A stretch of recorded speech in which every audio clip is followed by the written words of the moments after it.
Saludos. Un café con Max le da la cordial bienvenida a usted que cada noche nos sintoniza. Deseamos que su tiempo con nosotros sea agradable y de bendición para sus vidas. Que sea el tiempo de refrigerio espiritual donde el poder sobrenatural de Dios obre en usted y los propósitos maravillosos que Dios tiene se cumplan, donde la palabra sea la fortaleza del guerrero Hijo de Dios.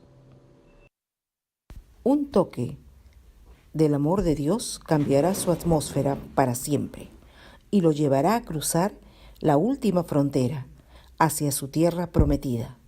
La decisión es suya.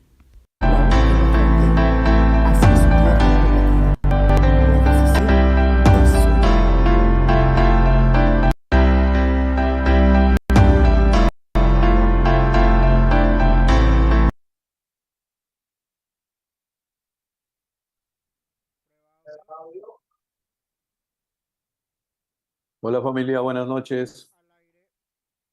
Gracias, Caleb. Hola Juanito, hermano, buenas noches. Muy buenas noches, varón de Dios. Buenas noches, Zenón, querido. Un abrazo enorme para ti, para tu linda familia. Jaycee, un abrazo grande para ti, para Polcito y para todos los que están en Chachapoyas, en Leimebamba, en Guadalupe, toda tu tribu por ahí distribuida. Un abrazo grande. Que el Señor los bendiga. Vamos a comenzar orando como siempre lo hacemos, como parte de nuestra reverencia al Señor, de que no nos movemos, de que no nos eh, soltamos solos, sino que siempre buscamos que sea el Señor el que nos dirige, que sea el Señor el que nos guía en cada noche que nosotros tenemos que compartir su palabra. Amén. Vamos a pedir que sea nuestro Señor el que nos guía en esta noche a que tengamos una noche de gloria como el Señor ya nos tiene acostumbrado. Muy buenas noches, Willy. Bienvenido, hermano. Qué bendición de verte. Un abrazo enorme. Que Dios bendiga a Costa Rica en el nombre de Jesús. Padre nuestro que estás en los cielos, santificado sea tu nombre. Venga a nosotros tu reino. Hágase, Señor, tu voluntad como es en el cielo, así también acá en la tierra. El pan nuestro de cada día, danoslo hoy. Perdónanos todas nuestras deudas, así como nosotros perdonamos a nuestros deudores, y no nos dejes caer en tentación, y líbranos de todo mal, porque tuyo es el reino, el poder, la gloria, por los siglos de los siglos. En esta noche te damos gracias por la vida que tú nos das, Señor. Gracias por este maravilloso grupo de hermanos, este remanente fiel, esta manada pequeña, que noche a noche nos juntamos en diferentes lugares, Señor, geográficamente separados, pero espiritualmente unidos en un mismo corazón, en un mismo amor. Gracias, papá. Bendecimos a cada hermano, a cada hermana que se viene conectando, a los que pueden a través, Señor, del Facebook y del YouTube, Señor, que tu palabra siga corriendo. Señor, que podamos predicar la buena palabra y la sana doctrina. Que tu evangelio de poder sea compartido a todas las naciones, a todos los rincones, Señor, en el nombre de Jesús. Que este año 2025, este programa pueda crecer en diferentes áreas, Señor. Y es nuestra oración que tú nos guíes a poder dar el siguiente paso de fe. Padre, muchas gracias por este grupo que está orando por Caleb y por mí.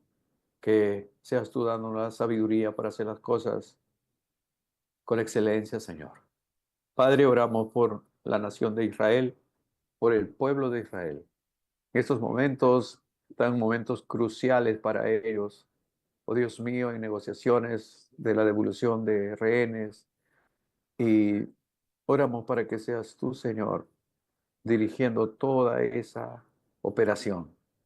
Padre, favorece a tu pueblo. Hay gente que está orando por Israel y nosotros nos unimos a esa oración. Bendice a tu pueblo, bendice a tu nación, glorifícate en él. Tú eres el Dios de Abraham, de Isaac y de Jacob, o sea, el Dios de Israel. Padre, los encomendamos en tus manos en el nombre de Jesús. Bendice a Benjamín Netanyahu, primer ministro israelí. Él tiene la enorme responsabilidad, la histórica responsabilidad, Señor, de tomar las decisiones guiado por ti, Padre bueno. Ayúdalo, por favor, a él, a su esposa, a su familia, a su entorno cercano, a sus asesores, Señor, a sus directores espirituales que están orando y bendiciéndolos. Señor, sé tú con ellos en el nombre de Jesús. Amoroso Dios, oramos por Walmoner, bendice a nuestro hermano, Señor, oramos para que seas tú sanándolo y curándolo. Gracias, Padre, hablé con Alarico hoy, está muchísimo mejor. Gracias por la vida de él. Oramos por Ramiro Patiño, no sé nada de él, bendícelo, Señor. Oramos por Gina Montesa, nuestra hermana también. Bendícela, papá, y ayúdalo. Cura sus heridas, sana sus heridas de su alma, papá, en el nombre de Jesús. Eterno Dios, nos encomendamos en tus manos en esta noche, dándote solo a ti honor y gloria, orando por nuestros países, por nuestra querida Latinoamérica, por Perú, por Ecuador, por Colombia, por Venezuela, por Argentina, por Chile, por Bolivia, Señor, por Costa Rica, por Nicaragua, Señor, por Panamá, por todos los países que forman esta América Latina, Señor. Bendícelos, que tu gloria, Señor, llene este continente en el nombre de Jesús. Amoroso y gran Dios, a ti sea honor y gloria en esta noche en el nombre de Jesús.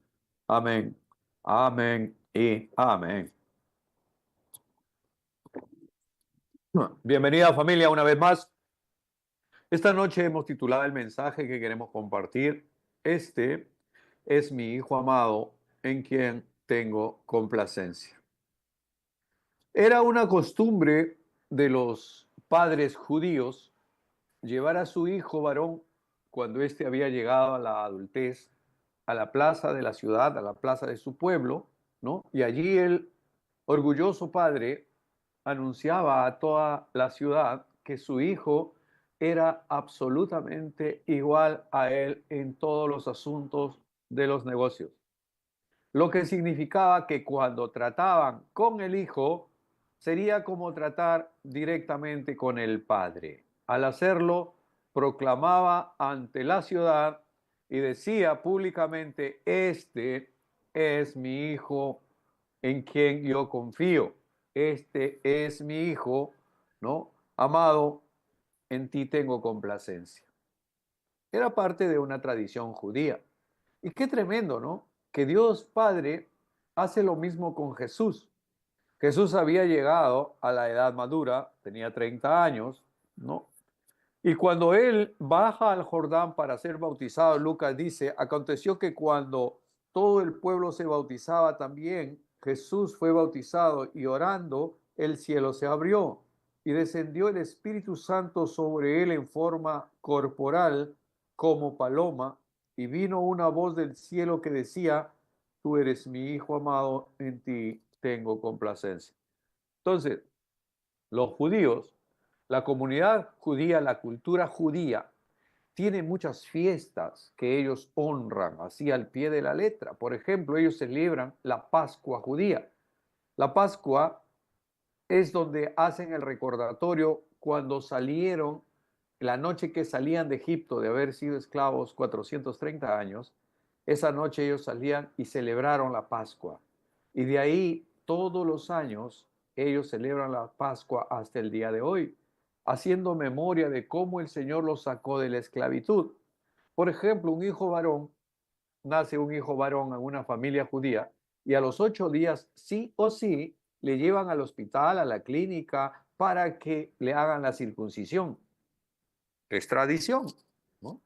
Entonces, también ellos celebran, por ejemplo, la fiesta de Purim, celebrando, recordando, haciendo memoria cuando el malvado Amán quería destruir al pueblo judío, cuando ellos eran esclavos, eran siervos en lo que es ahora Irán, ¿no? Entonces, fue la reina Esther la que, usando estrategia guiado por el Espíritu Santo, logró defender a su pueblo, a su familia, a su comunidad, a la comunidad judía, que el malvado Amán había decidido eliminar.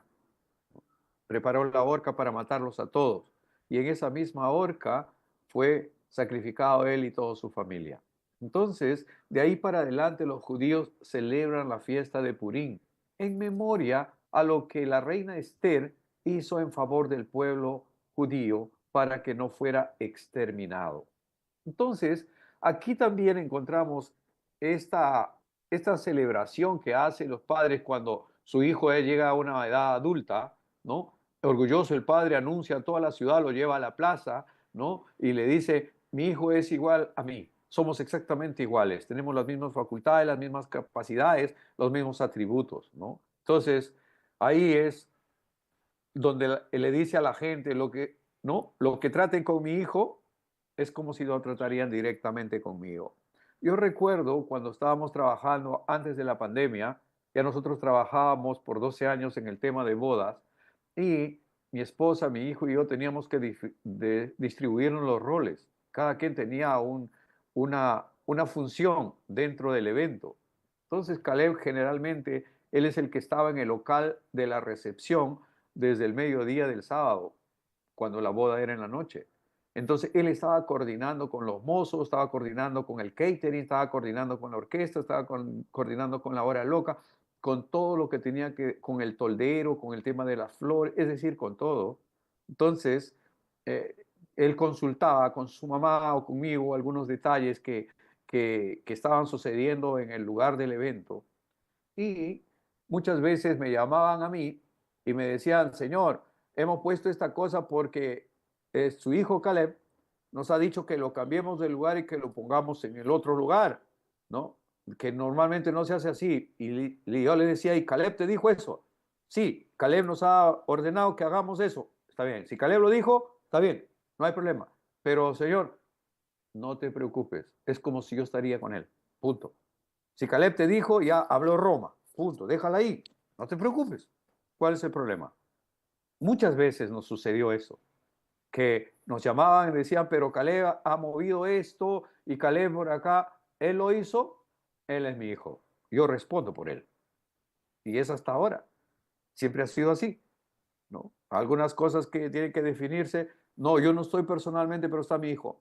Sí, señor, pero usted tiene que firmar. No, que firme él porque tiene el mismo valor. Para mí, tiene el mismo valor como si yo mismo estaría. ¿Por qué? Porque Él es mi Hijo amado, en quien tengo complacencia. Ese es mi Caleb. Entonces, en el contexto judío sucedía lo mismo. El Señor Jesús baja para ser bautizado. Y aquí, mis hermanos, tenía 30 años nuestro Señor Jesús. El profeta Juan el Bautista, al verlo, hace una declaración.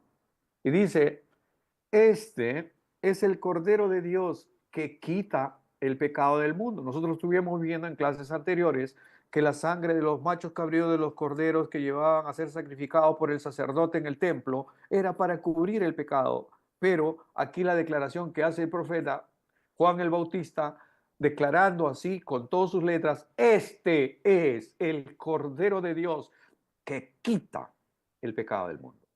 El Espíritu Santo vino sobre él, y ya están en el agua, es sumergido al agua. Los bautizos, por si acaso, una aclaración también acá creo que vale la pena que lo haga.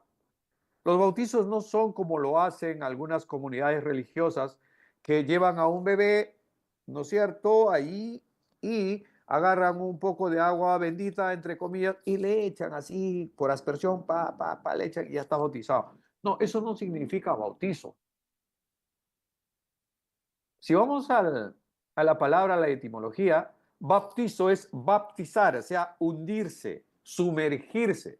Cuando un barco se hundía, ¿qué decía la gente? Baptizó, o sea, se hundió, se sumergió. Entonces, el bautismo es eso. El bautismo es un simbolismo de ser enterrados en la tumba, de ser tapados. ¿Correcto? Ese es el bautismo. Y cuando sales de las aguas del bautismo, es que estás resucitando. Es lo que significa. Morir a tu vieja naturaleza. Tú mueres allí a tu vieja naturaleza y cuando sales del agua, cuando emerges del agua, el pastor te saca del agua. Entonces estás siendo resucitado para una nueva vida. Ese significa bautismo. Lo otro que hacen algunas comunidades religiosas, eso no es bautismo, puede llamarse cualquier otra cosa, pero eso de echarle así un poquito de agua ahí con una, no, no, eso no es bautismo. Bautizar significa sumergir. Aprendimos algo hoy, gloria a Dios. Entonces vamos para adelante.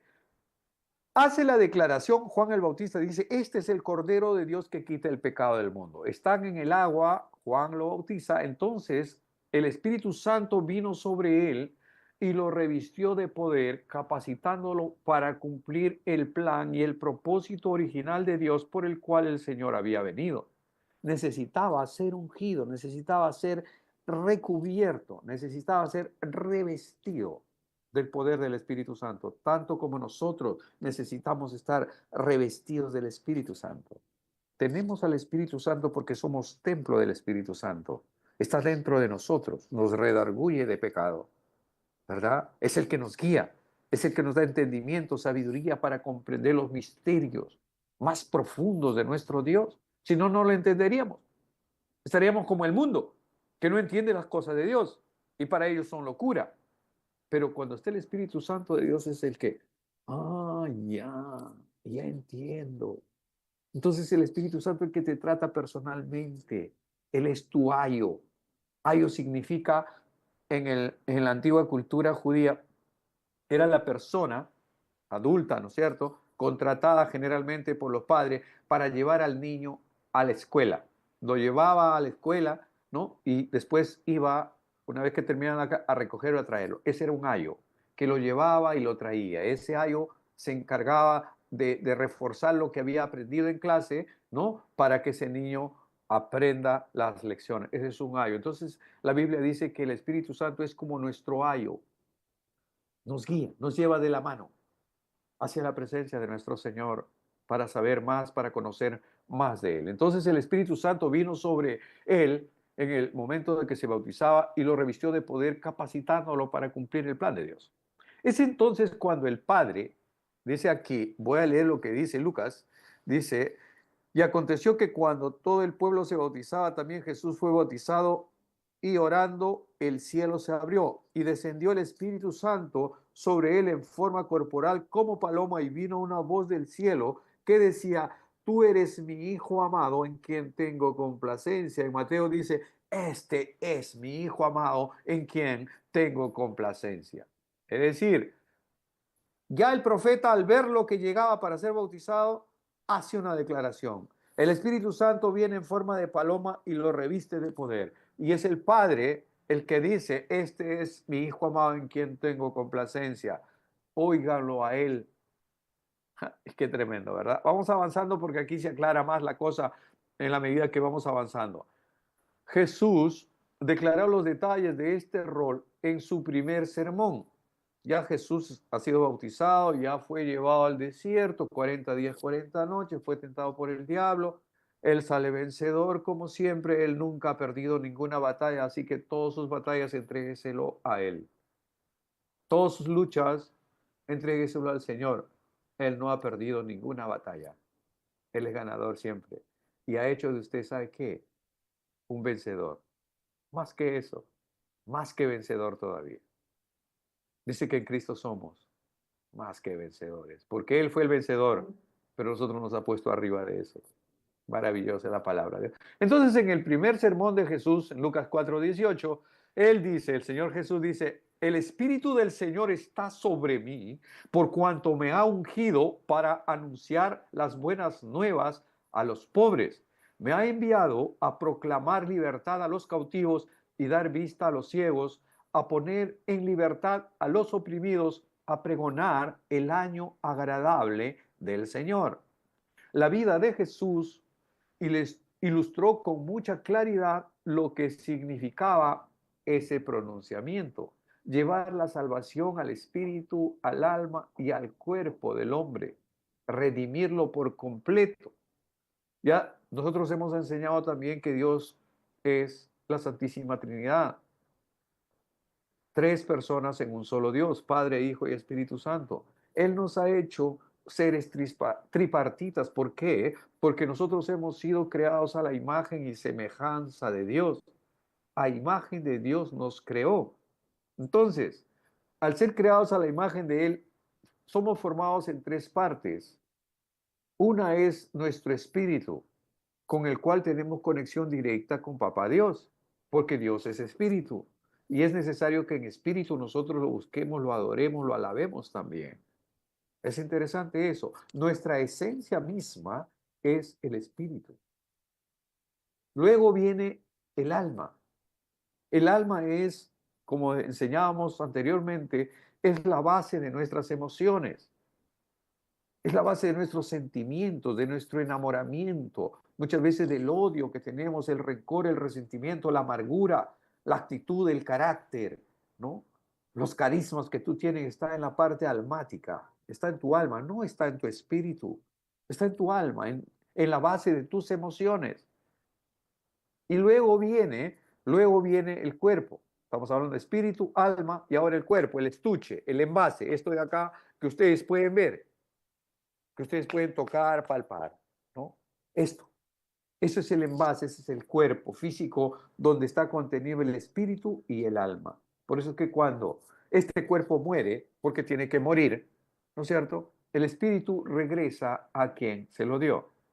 Las emociones se quedan dormidas porque son emociones, porque son parte de tus sentimientos y eso se apaga cuando el cuerpo se apaga, pero el espíritu no, el espíritu vuelve a quien se lo dio, es lo que dice la palabra del Señor. Entonces, mis hermanos, la vida de nuestro Señor Jesucristo ilustró con mucha claridad lo que significaba este pronunciamiento, llevar salvación al espíritu, al alma y al cuerpo del ser humano, destruyendo así las fortalezas del enemigo, destruyendo toda obra de maldad. Esta era una expresión de un reino que siempre está creciendo y desarrollándose continuamente. Y usted, amado hermano, amada hermana que pertenece a este programa, a este grupo, usted es parte de ese crecimiento. Aunque usted no lo crea, usted, probablemente usted en este momento diga, sí, pero yo no estoy predicando, sí, pero yo no estoy llevando folletos a la gente. Sí, ¿sabe qué? Usted no se ha dado cuenta del nivel de influencia que usted tiene ante otras personas. No se ha dado cuenta. Ahora me visitó Daniel García, el hermano Daniel, estuvo acá hasta hace una media hora y ahorita está viajando a su casa, por eso no se conecta al programa. Y estuvo con nosotros un par de horas, tomamos un café y tal, me trajo café colombiano, por cierto. Finalmente llegó el café. Entonces, conversaba con él y él justo me comentaba, me decía, hermano, tú no sabes el nivel de influencia que tienes ante mucha gente. Si tú te caes, mucha gente se va a caer contigo por un tema de arrastre, ¿no? Por un fenómeno de arrastre, ¿no? Si están mirándote a ti, tú eres el punta de lanza, tú eres el cabeza visible, tú te caes, el resto se cae también. Generalmente eso porque la gente busca un líder, sigue a un líder, ¿no? Y cuando el líder se equivoca, falla, hierra, entonces el resto cae también. Entonces conversábamos con eso y me dejó pensando eso, y eso se los comparto a ustedes. Ustedes, mis hermanos, cada uno de ustedes, ustedes tienen una área de influencia.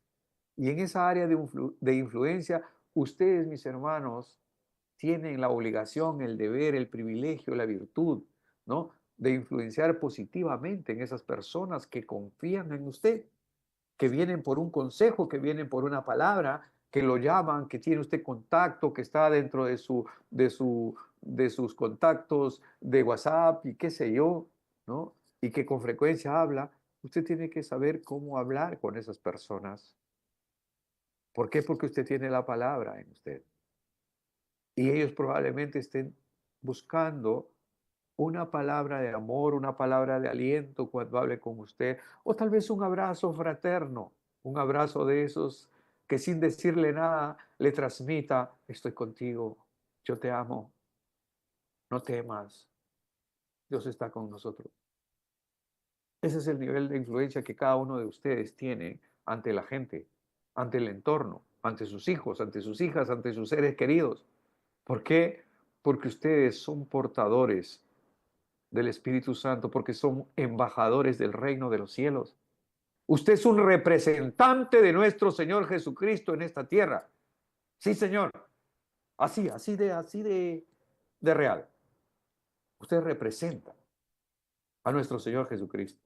Por eso, cuando tenga que decidir algo, piense, ¿qué haría Jesucristo en mi lugar? ¿Lo haría esto? ¿Haría aquello? Si Cristo estaría aquí, Él haría lo que estoy tratando de hacer o lo que sigo haciendo. Eso le va a ayudar muchas veces a tomar decisiones correctas. La clave de su ministerio puede verse en sus afirmaciones. obviamente de nuestro Señor Jesucristo. Él ya dio su primer sermón y acá lo leo tal cual, Lucas 4:18.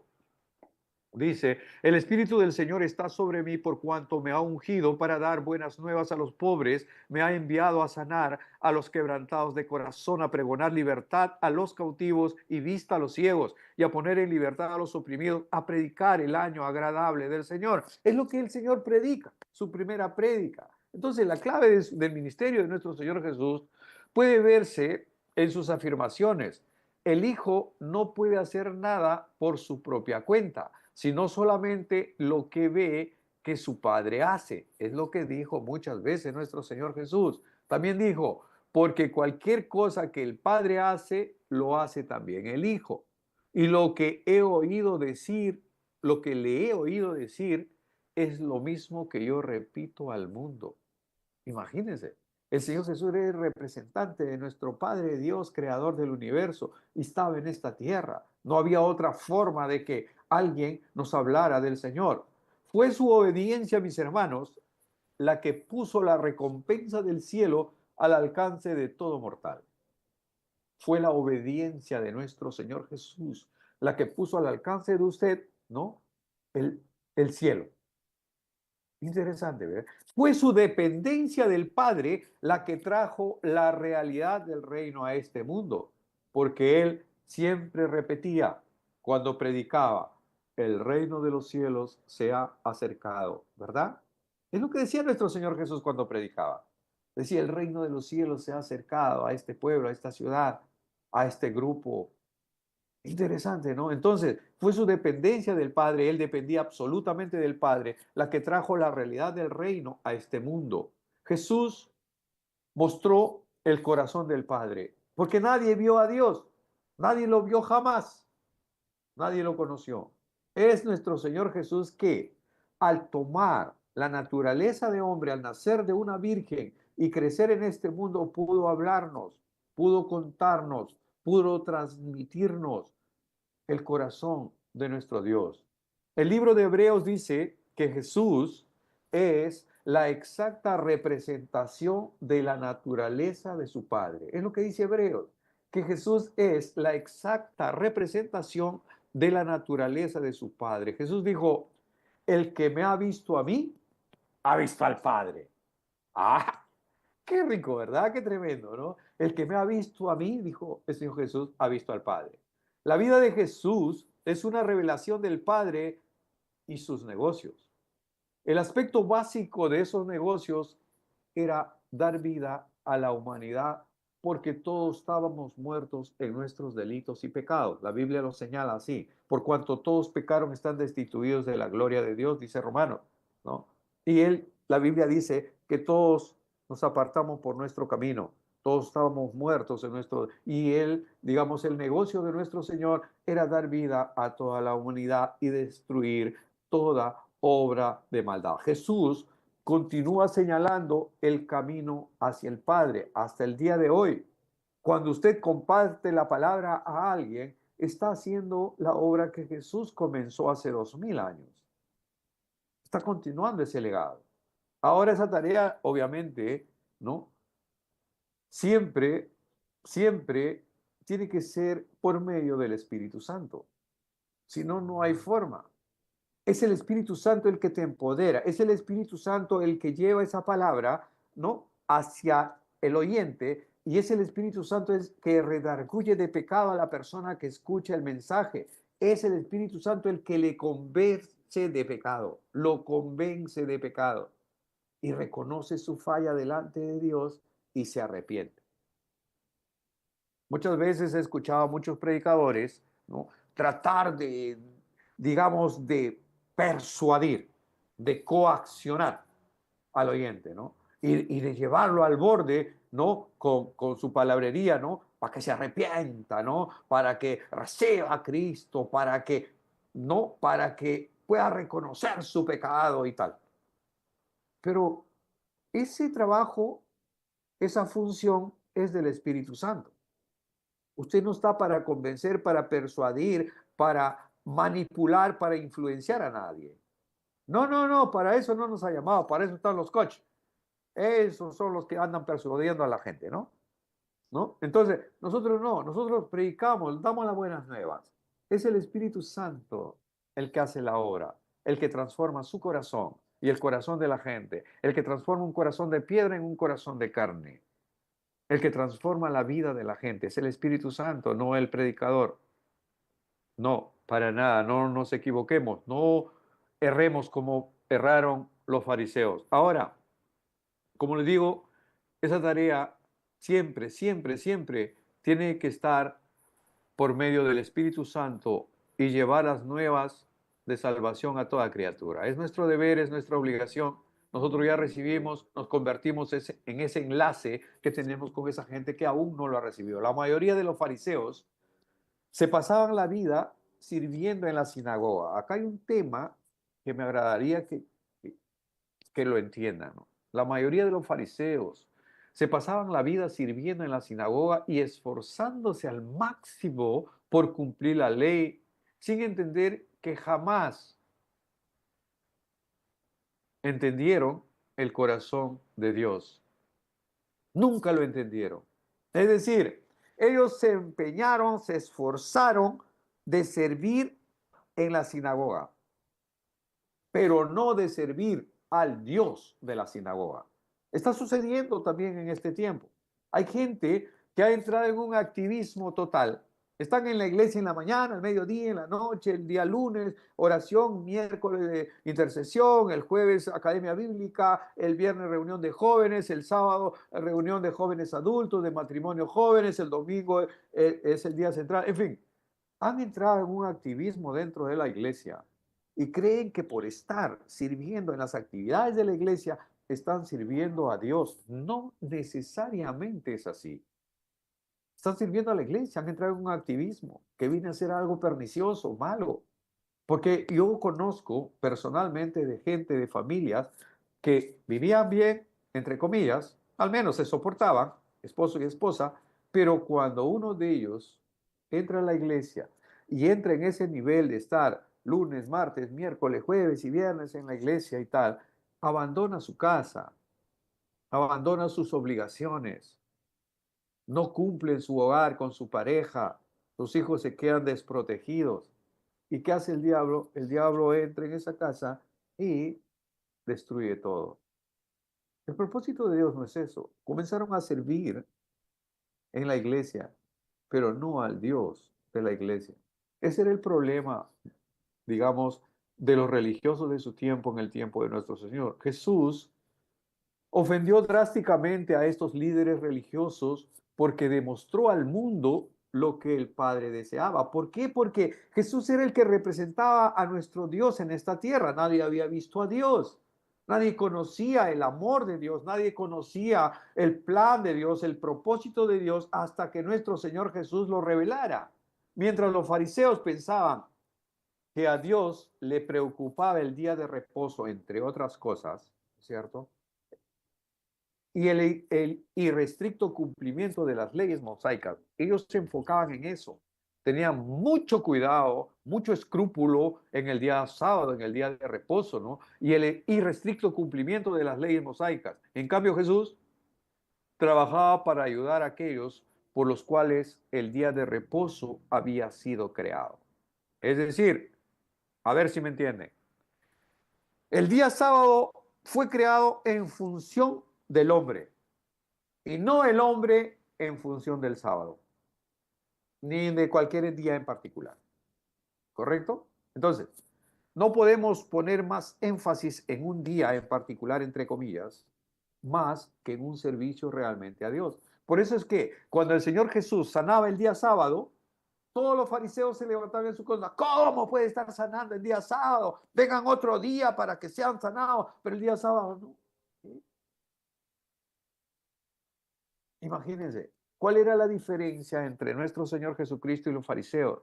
Que nuestro Señor Jesucristo conocía el corazón de Dios y los fariseos solo conocían la ley y estaban enfocados en servir a la iglesia, a la sinagoga y no al Dios de la iglesia, no al Dios de la sinagoga. Estos líderes religiosos, o sea, los fariseos, enseñaban y estaban acostumbrados a que los milagros de las escrituras pertenecían al pasado. Todos los fariseos decían, bueno, eso fue antes. No, mira que el Señor los sacó con portentos, con señales y milagros al pueblo de Israel. Sí, cruzaron el Mar Rojo sí, eso fue antes. Y cruzaron el río Jordán por seco, sí, fue antes. Y el Señor les dio maná por 40 años para que no murieran de hambre en el desierto, sí, fue antes. Y el Señor sacó agua de la roca, sí. Y todos los 40 años no hubo ningún enfermo en el desierto porque el Señor era su sanador, sí, fue antes. Es decir, el fariseo ponía todas esas cosas y los mantenía en el pasado. Decía, los milagros de las Escrituras pertenecieron al pasado, pero Jesús invadió su área de confort. Cuando llega nuestro Señor Jesús, lo transforma todo, trastocó su religiosa comodidad, alteró, si digo en términos más callejeros, alteró el gallinero, alteró su rancio legalismo.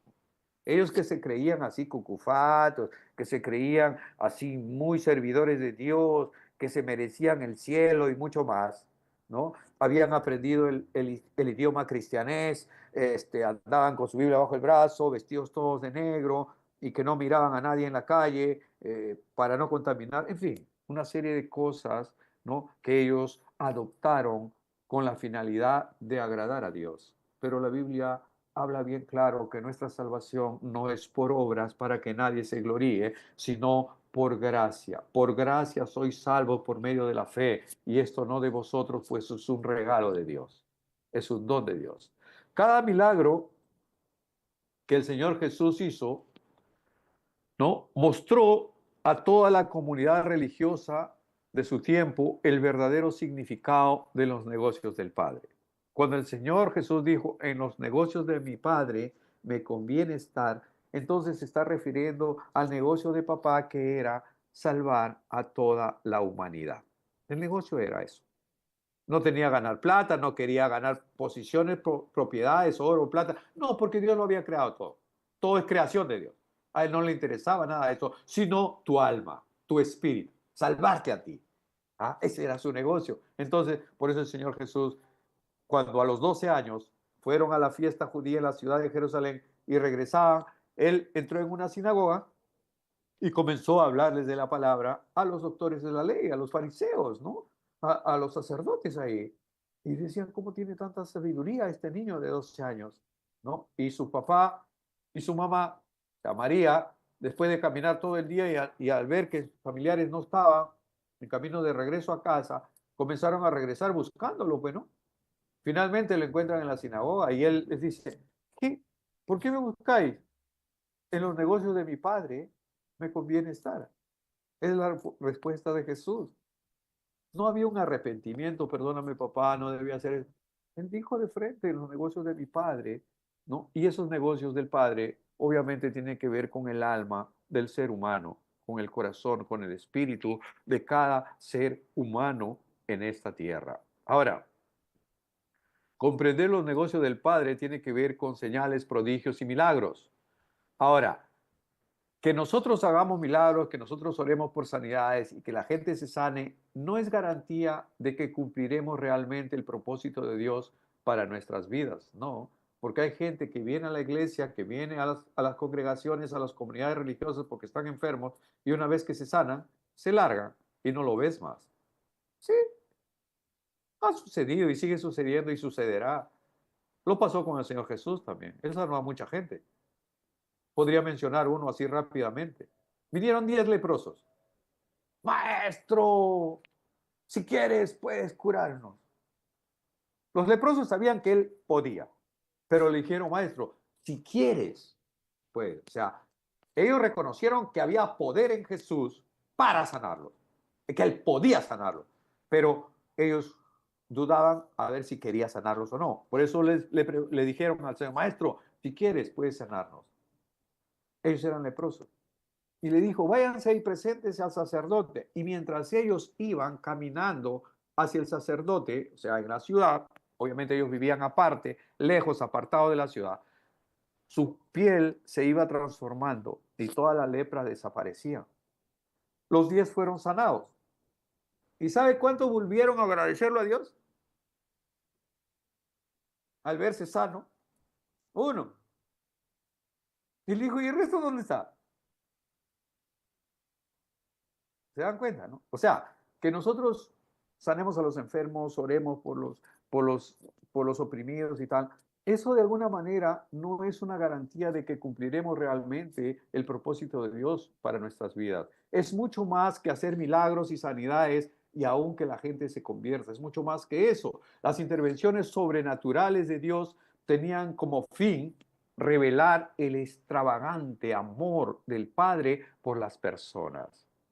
Pues eso se llama buenas nuevas de salvación. Cuando tú entiendes el verdadero amor, el extravagante, el sobrenatural amor que tiene el Padre por nosotros, por las personas, ¿no? Entonces, el resto vendrá por añadidura. La sanidad, la prosperidad, el bienestar viene exactamente en el kit. Pero a veces nosotros buscamos al revés, buscamos por la sanidad llegar a Dios. Cuando si tú buscas a Dios, recibe la sanidad. Hay gente que viene a la iglesia porque dicen que están orando por prosperidad y le dicen, deposite 1,000 soles o $1,000 porque el Señor le va a dar 10,000. Dice, buen negocio, ¿no? Pongo 1,000 y el Señor me va a dar 10,000. Y entra en el negocio y pone esos 1,000 soles y no recibe nada. Eran los únicos 1,000 soles que tenía y los perdió. Porque le dio a un mercachifle de la fe, a un traficante de la fe. ¿Me entienden? ¿No? Están buscando a Dios de la manera equivocada.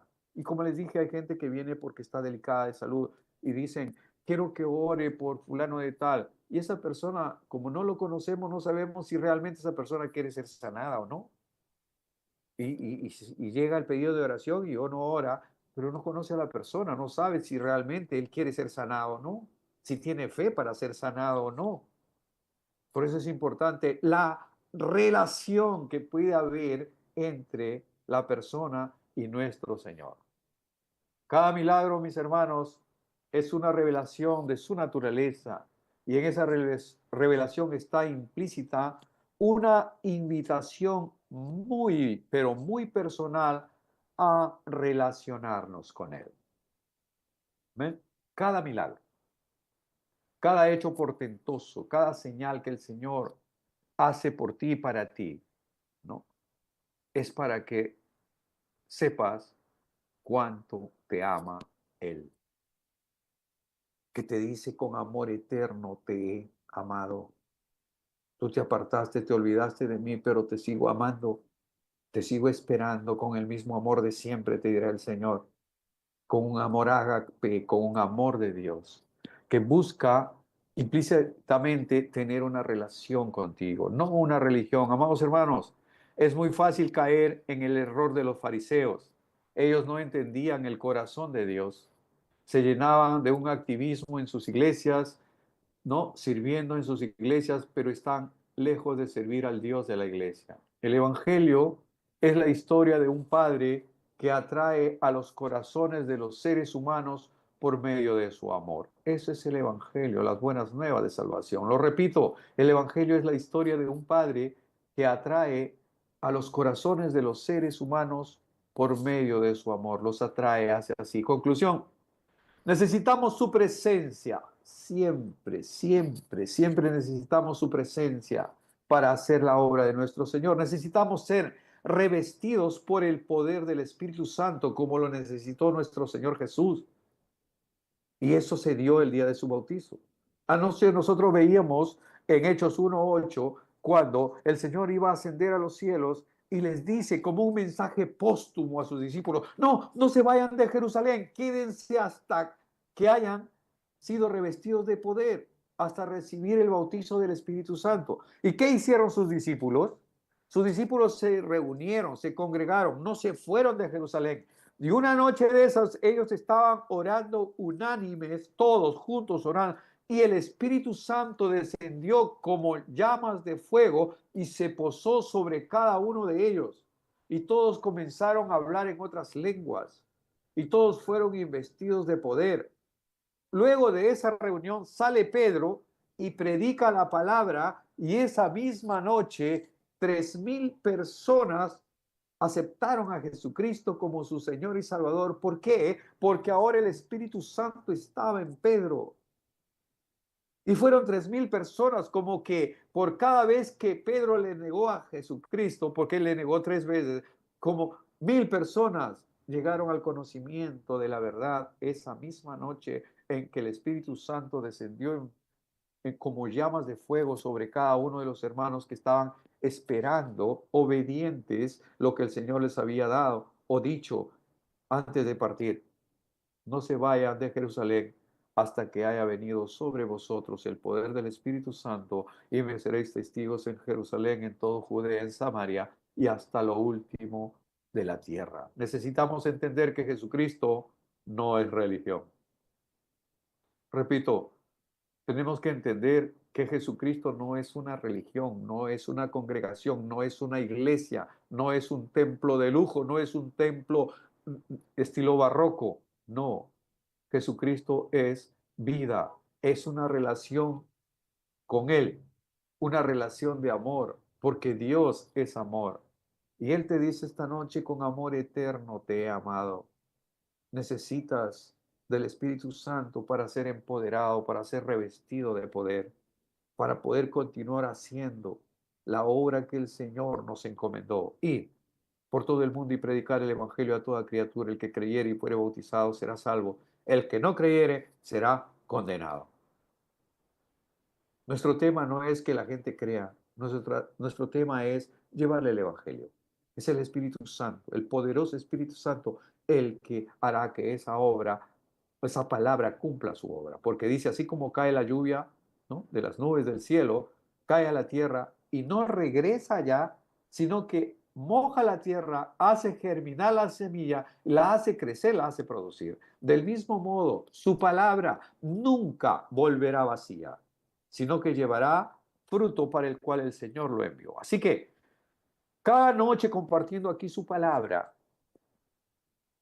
nos aferramos a la promesa que dice que su palabra nunca volverá vacía, que llevará fruto. Así que llevará fruto. Hoy nos dieron el reporte del canal de YouTube del café. Gracias a Dios vamos avanzando. No mucho, pero vamos avanzando. Esperamos que este mes sea mejor, que podamos cerrar este año con nuevos proyectos que tenemos aquí en nuestro corazón ardiendo, que sea el Señor el que nos guíe para hacerlo con excelencia. No queremos hacerlo al champazo, al guerrazo, no queremos hacerlo por cumplir, queremos hacerlo con excelencia porque nuestro Dios es un Dios de excelencia. Amados hermanos, como siempre, es una tremenda bendición, es un honor, es un privilegio compartir con ustedes. Es el momento del día más especial en que nos juntamos, nos vemos. Sé que están ahí, sé que están escuchando. Gloria a Dios. Es un tiempo maravilloso, es un tiempo en el que solamente tenemos que decirle: gracias, Señor, fuiste tú, Señor. Siempre fuiste tú, papá. Todo honor y toda gloria sea para ti, Señor, en el nombre de Jesús. Que el Señor los bendiga. Si el Padre nuestro, si el Padre de nosotros lo permite, mañana nos juntamos de nuevo y nos gozamos, hacemos de nuevo una noche de gloria en el nombre de Jesús. Hasta mientras, muy buena noche, familia. Bendiciones.